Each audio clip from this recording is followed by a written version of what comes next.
Saudara semuanya, jangan lupa saudaraku, agenda hari ini nanti presentasi saya, kemudian nanti ada dari Ibu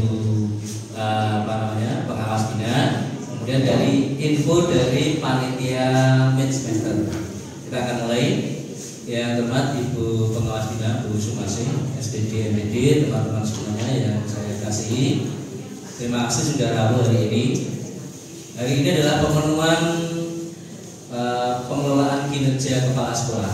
Jadi saya sudah observasi, teman-teman belum nanti menunggu jadwal dari Pak Wali. Untuk mengawali, monggo Bu Masih dulu.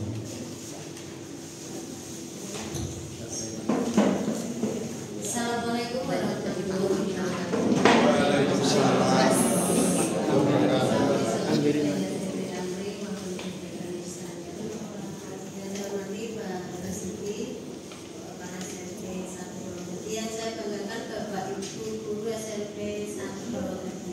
Gimana kabarnya hari ini Bapak Ibu? Luar biasa. Saya tidak akan memberikan banyak pengantar nanti setelah Pak Basuki. Hari ini adalah observasi kinerja kepala sekolah.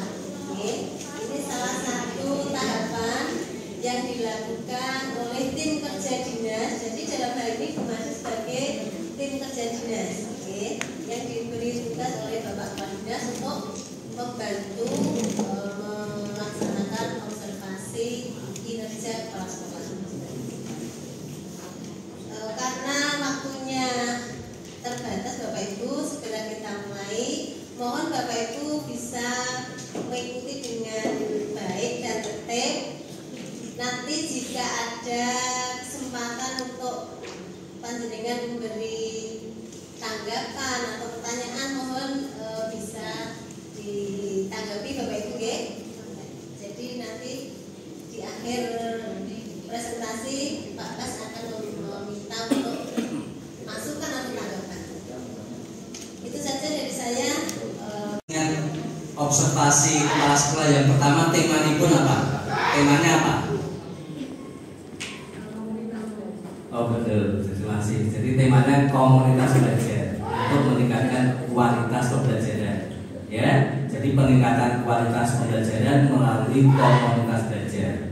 Pada semester ini saya mengambil tema presentasi visi dan misi. Pemenuhan PMM, pengelolaan kinerja. Yang kedua adalah memahami visi dan misi sekolah.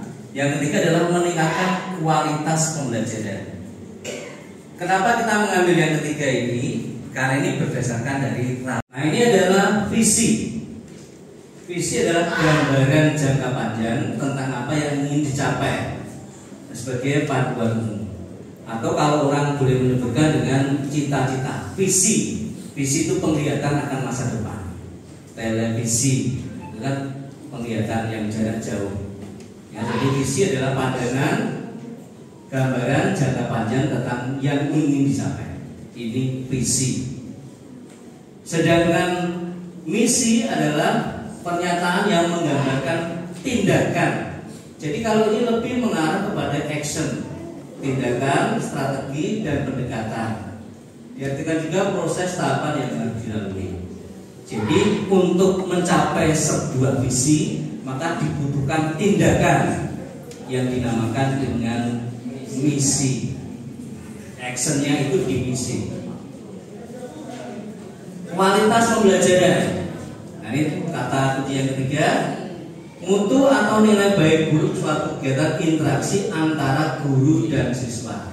Jadi ini berbicara mengenai kualitas atau mutu atau nilai baik kegiatan interaksi. Itu namanya kualitas pembelajaran. Jadi tiga kata kunci: visi, misi, dan kualitas pembelajaran. Baik. Bapak, pertanyaan yang pertama yang timbul, kenapa setiap satuan pendidikan itu harus mempunyai visi dan misi? Ada yang mau berpendapat? Silakan. Menurut Ibu Bapak, kenapa sekolah atau satuan pendidikan itu harus mempunyai visi dan misi? Monggo. Apa Rumi? Menuju satu tujuan. Berarti gak duwe misi, gak duwe tujuan, gitu ya. Ya, tepuk tangan untuk Bumi. Baik. Lagi. Apa lagi? Selain Bumi, agar tujuannya sama. Ya, tepuk tangan Bapak. Baik, terima kasih Mister punya tujuan yang sama. Nah, yang ini yang membutuhkan pemikiran. Bagaimana keterkaitan antara visi dan misi dengan kualitas pembelajaran? Dua orang yang memberikan gambaran keterkaitan antara visi dan misi dengan kualitas pembelajaran. Harus berkesinambungan.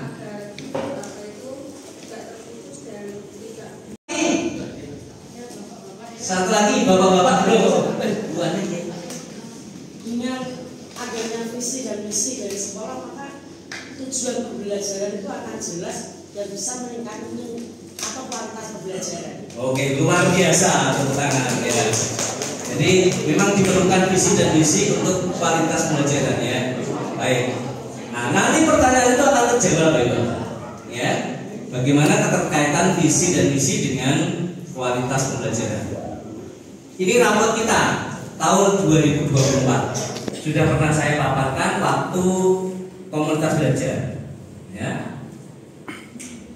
Dari seluruh capaian, dari secara umum, peningkatan paling tinggi di antara dokter adalah kemampuan literasi, pencapaian terbaik.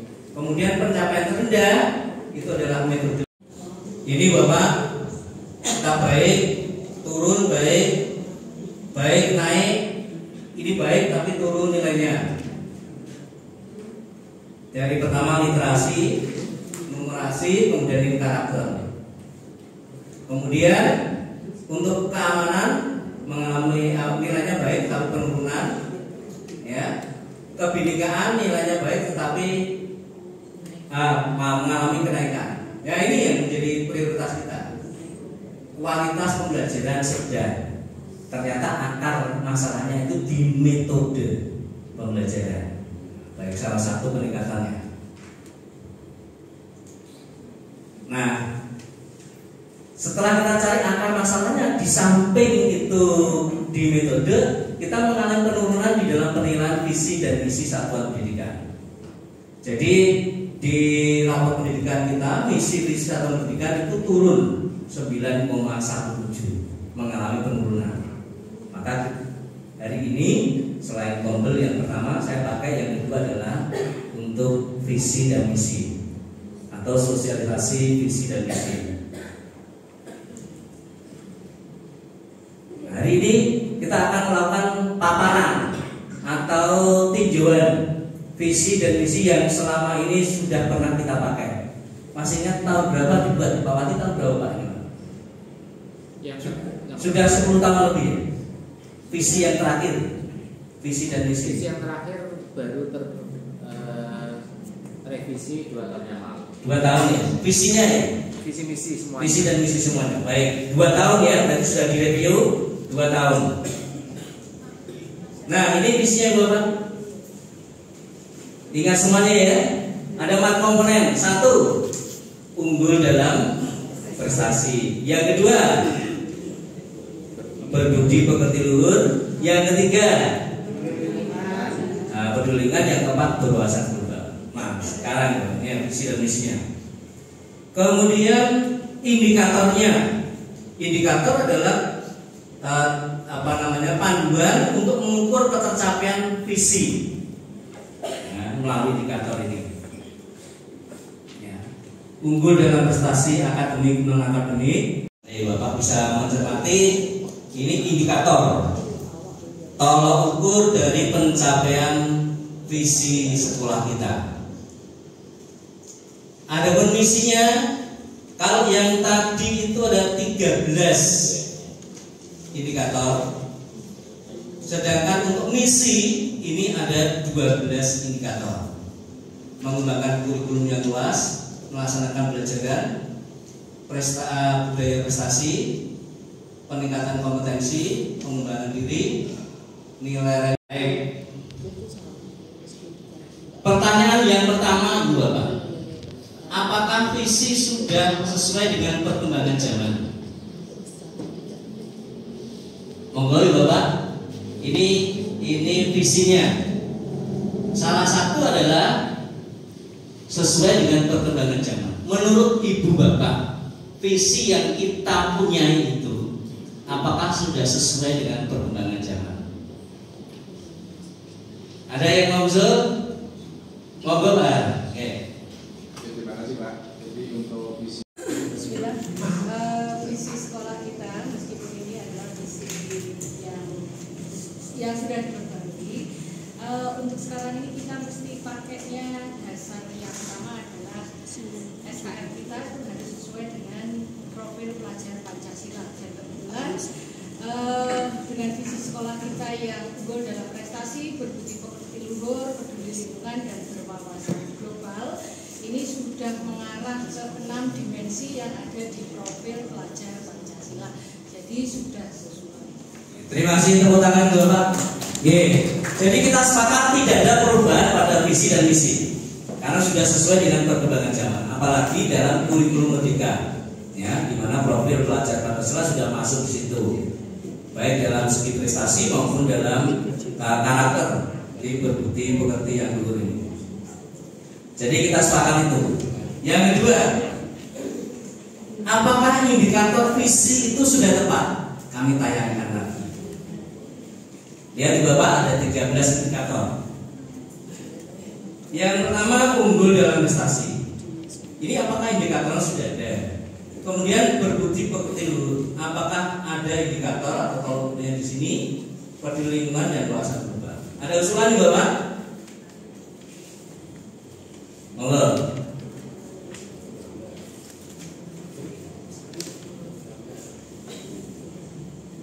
Ayo siapa mau usul?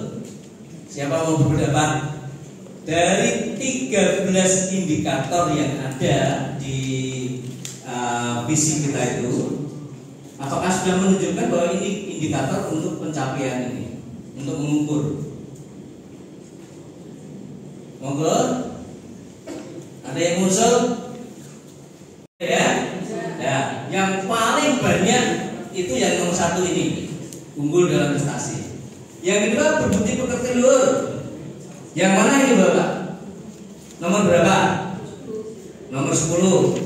jujur, Ya. Kemudian jujur, unggul, budi pekerti.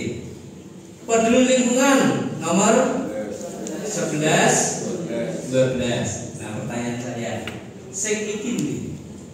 Apa?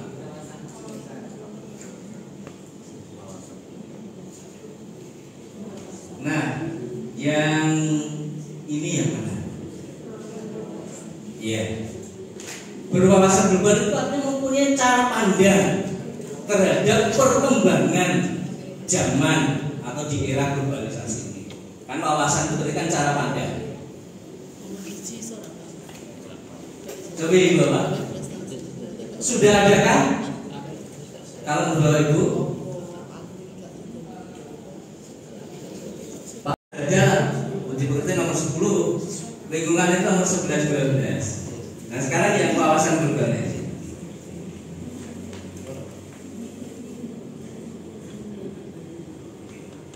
Sudah ada atau belum? Belum ada. Nah, berarti nanti disempurnakan lagi Bapak, ditambah atau ada bagian yang kita kurangi karena mungkin terlalu banyak indikatornya. Yang untuk prestasi itu nanti dikurangi. 3. Apakah misi sudah sesuai dengan visi? Sama ini Bapak. Ya, ini visinya, ini misinya ada 12. Justru pada misi inilah ada yang namanya wawasan global. Saya tunjukkan ini, berkarakter jujur, bertanggung jawab, berwawasan global. Ada keterkaitan antara visi dengan indikator misi tadi. Jadi tidak logis kalau indikator visinya itu ada 13, indikator visinya itu 13, tapi misinya malah hanya 12. Ya, karena ini adalah upaya atau tindakan atau action untuk mencapai tujuan. Jadi perlu disempurnakan lagi. Tapi justru yang di sini wawasan globalnya itu sudah masuk. Ya, ini nanti perlu disempurnakan lagi oleh tim Kita hanya memberikan masukan pada tim, nanti biar digodok oleh tim. Kalau sudah selesai kita paparkan lagi kepada teman-teman semuanya untuk visi dan misi ini. Gitu Bapak. Jadi sudah ada keterkaitan, tetapi ada beberapa poin yang menjadi catatan kita ya untuk visi atau misi kita. Terima kasih. Nah, ini kesimpulannya.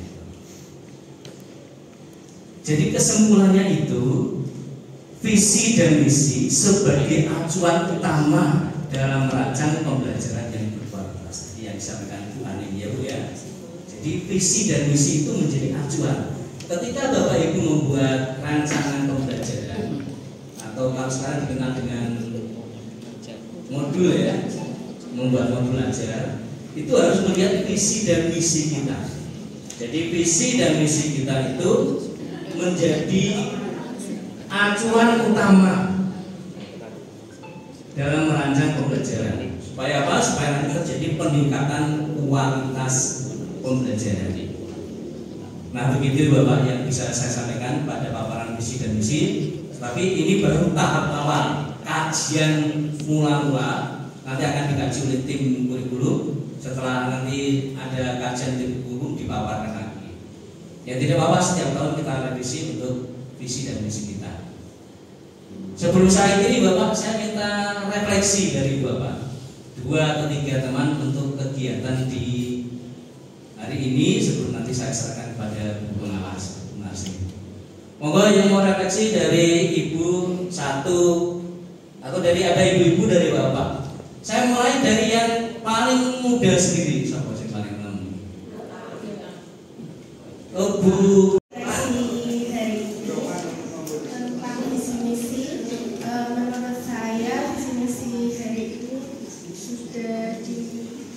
Sesuaikan untuk perkembangan zaman ya Pak ya. Tinggal nanti revisi yang bagian perluasan global visinya. Terus yang jenengan rasakan selama mengikuti sesi ini apa? Saya jadi lebih paham tentang visi misi sekolahan Pak. Seneng apa sedih apa biasa biasa? Oh seneng. Senengnya kenapa Pak seneng?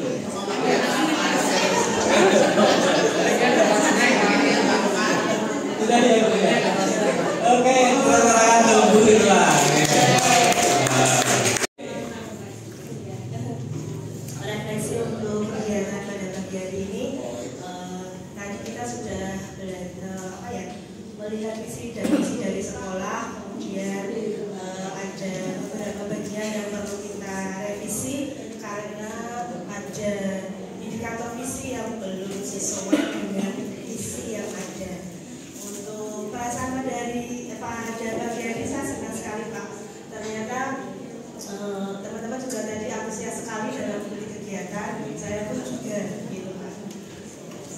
Pak. Pesannya apa nih? Pesannya ya untuk ada tidak lanjut dari kegiatan ini.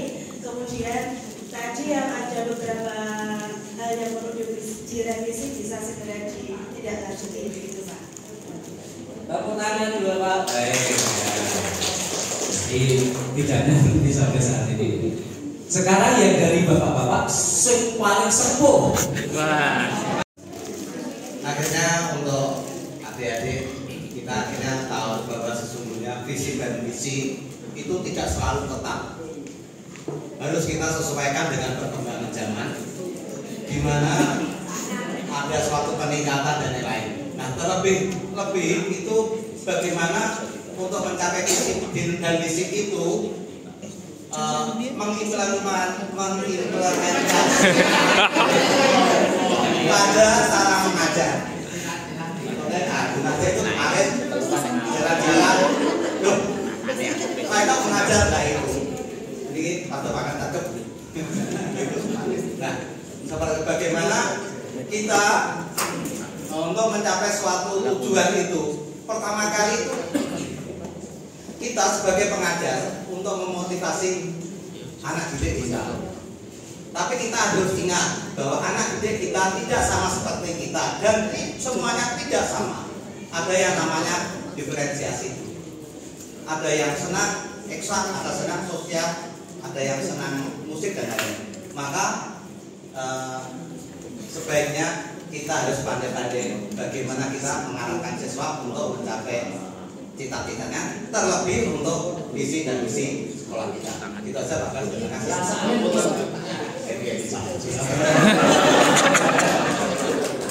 Baik, teman-teman. Baik, ya. Jadi begitu Bapak, menjadi catatan bagi kita bersama bahwa ini tidak berhenti sampai di sini. Nanti sekali lagi ada tim yang mungkin mengkaji lagi, membuat formulasinya. Kemudian setelah selesai kita sosialisasikan. Demikian Bapak dari Pak. Oh, monggo Pak Wandi sebelum dia. Terima kasih. Terima kasih untuk Bapak Ibu guru sudah mengikuti presentasi pendidikan kinerja Fakultas Pendidikan baik. Untuk umpan balik nanti setelah ini kita bertemu Pak Bas untuk umpan balik. Bapak Ibu tadi sudah banyak masukan dan juga saran dari Bapak Ibu. Mudah-mudahan bisa digunakan oleh tim pengembang KSP karena di dalamnya itu ada visi misi. Ya, nanti masukan-masukan atau apa ya tadi pendapat-pendapat dari Bapak Ibu bisa digunakan. Amati ya, keuangan. Nah Bapak Ibu, kegiatan observasi sudah selesai. Cuma saya hanya ingin menekankan Bapak Ibu dari apa yang dipaparkan Pak Bas, apa yang bisa ditindaklanjuti oleh Bapak Ibu guru. Ya. Tadi ditekankan oleh Pak Bas bahwa untuk visi sekolah indikator yang ketiga apa Bapak Ibu? Terlaksananya pembelajaran yang efektif dan efisien. Artinya apa Bapak Ibu? Artinya pembelajaran Bapak Ibu harus sesuai dengan visi sekolah, kan gitu ya? Apakah sampai saat ini Bapak Ibu ada yang belum pernah tahu atau belum pernah membaca visi sekolah Bapak Ibu? Tahunya baru hari ini, ada tidak? Betul-betul? Tidak ada, alhamdulillah ya. Jadi tugas utama Bapak Ibu adalah mengimplementasikan visi ke dalam pembelajaran Bapak Ibu guru. Itu tugas utama Bapak Ibu guru di dalam pembelajaran di kelas. Oke. Nah tadi sudah disampaikan Pak Bas, visi adalah cita-cita, gitu tidak? Nah, saya menambahkan cita-cita bersama Bapak Ibu, gitu tidak? Bukan hanya kepala sekolah atau tim pengembang KSP, tapi cita-cita bersama seluruh warga sekolah, dari kepala sekolah sampai komite petugas kebersihan. Itu harus semua harus tahu Bapak Ibu. Contoh, petugas kebersihan harus tahu kalau visi sekolah itu ada apa itu? Peduli lingkungan, berwawasan global. Oke. Maka mereka juga harus mendukung. Ya. Itu Bapak Ibu. Oleh karena itu, nanti jika visi misi sudah selesai direview, karena butuh direview Pak. Oke. Ya. Direview apakah masih seperti ini atau ada tambahan. Oke. Ya. Kemudian indikatornya mohon Bapak Ibu. Halo. Indikatornya mohon nanti visinya apa? Itu ada berapa poin? Unggul dalam prestasi, seperti unggul, diuringan. Itu juga disusun Bapak Ibu biar urut gitu loh. Unggul dalam prestasi dulu nomor 1, 2, 3, 4. Kemudian bawahnya beruji potensi unggul, indikatornya apa? Ngoten nggih? Jadi enggak nomor 1 yang unggul dalam prestasi, nomor 2 yang peduli lingkungan, nomor 3 sing ngocok umat nggih. Nanti mohon dirapikan ya. Kalau perlu ditambahin. Kemudian misi harus sejalan dengan visi. Karena misi itu apanya? Kegiatan untuk mencapai visi. semua kegiatan yang ada di misi itu untuk mencapai cita-cita. Kalau ada kegiatan yang tidak nyambung dengan visi ya tidak saja kan ya. Itu nih Bapak Ibu. Dan nanti kalau panjenengan mau review, saya juga menyediakan diri untuk bisa ikut mendampingi. Gitu nggih? Belum pernah nggih sebenarnya. Setelah jadi visinya, visi misi, maka benar seperti Pak disampaikan Pak Mati. Visi kan cita-cita, semua harus tahu. Maka bisa ditempelkan di tempat-tempat yang strategis. Di dalam kelas utamanya itu harus ada print-outan lah, gitu ya. Di ruang guru, ruang TU, ya. Tempat-tempat strategis, di lobi, gitu ya. Sudah? Oh ya, terima kasih. Itu Bapak Ibu. Selanjutnya mungkin nanti pada saat mulai ditanyakan ini ya, kontribusi Bapak Ibu guru di dalam pembelajaran itu apa untuk mendukung visi ini. Nanti coba nanti malam atau kapan buka modulnya Bapak Ibu, kira-kira nyambung belum dengan visi itu ya. Saya nyambungnya di universitas saja Bu, nggak apa-apa, besok tahun depan diperbaiki, ditambahi biar nyambung semua itu ya. Dimasukkan di dalam modul ya, di dalam perencanaan pembelajaran jenengan itu ya. Tadi sampaikan Bu Trisha bahwa visi ini betul harus menyesuaikan dengan kurikulum yang baru. Harus ada apanya tadi? Profil pelajar Pancasila. Bukan sudah ada P5 Bu ya. P5 itu salah satu, tetapi salah yang lain, itu ada di pembelajaran jenengan Bapak Ibu ya. Nah, karena ini waktunya sedikit, saya tidak bisa panjang lebar, hanya titip pesan itu. Jadi visinya itu harus diimplementasikan di dalam pembelajaran jenengan. Pak Bahasa bisa mohon waktu sebentar ya. Kalau Bapak Ibu guru hari ini jam berapa ini berarti? 2. Nanti jam ketiga. Jam ketiga 4 ada yang kosong tidak? Apa sebenarnya ngajar semua? Yang kosong tinggal di sini. Selain wali kelas berarti. Yang kosong bisa tinggal sebentar di sini Bapak Ibu ya. Saya akan menyampaikan terkait kegiatan monet pasca sertifikasi. Yang lain nanti bisa bertanya kepada yang hari ini. Itu saya akhiri. Apakah ada yang mau sampaikan dulu? Kalau tidak teruskan nanti ya setelah ini ya. Demikian kegiatan observasi bulan kerja. Terima kasih.